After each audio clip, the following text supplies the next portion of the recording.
যারা মারা গেছে ওদেরকে তো আর আপনি আসতে পারবো না।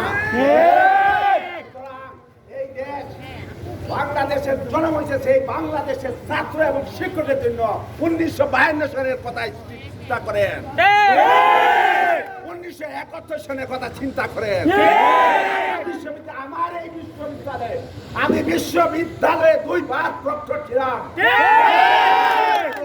পুলিশ প্রশাসন আমি কাউকে দোষতেছি না, দোষতেছি কারা অর্ডার দিল আমার বাচ্চাকে এখানে। এক সমাজে আমাদের আমরা সবাই বাঙালি, এইখানে একটা ছেলে মারা গেল, ওর মা বাপে আমরা কি সান্ত্বনা দিব? একজন দায়িত্বশীল যারা তারা কেউ ছিল না। কেন আমি বারবার পুলিশ প্রশাসনকে দুষবো? ওরাই তো চাকরি করতেছে, কিন্তু ওদেরকে খারাপ ঢুকাই দিল।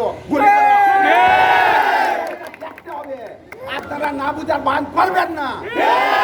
আমরা কাউকে পদে বা ওই সরকার তো বলি নাই, আমার ছাত্ররা কি বলছে না?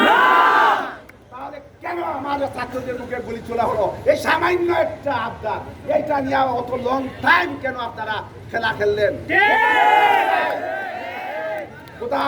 শাহজালাল বিজ্ঞান প্রযুক্তি বিশ্ববিদ্যালয়, শাহজালাল বিজ্ঞান প্রযুক্তি বিশ্ববিদ্যালয়ের পক্ষ থেকে আমি প্রফেসর ডক্টর গোলাম আলী আজাদ চৌধুরী। আপনারা জানেন এখানে ডিজিএফআই থাকতে পারেন, এনএসআই থাকতে পারেন, কখনো বাংলাদেশে আমার ছাত্রদেরকে আমি কোনোদিন কোনো পরামর্শ দিয়ে দেয় নাই, খারাপ প্রশাসন চালাইছি। এই রং ক্যাম্পাসে ঢোকার সাথে সাথে আমার সাথে তো কোনো অস্ত্র ছিল না।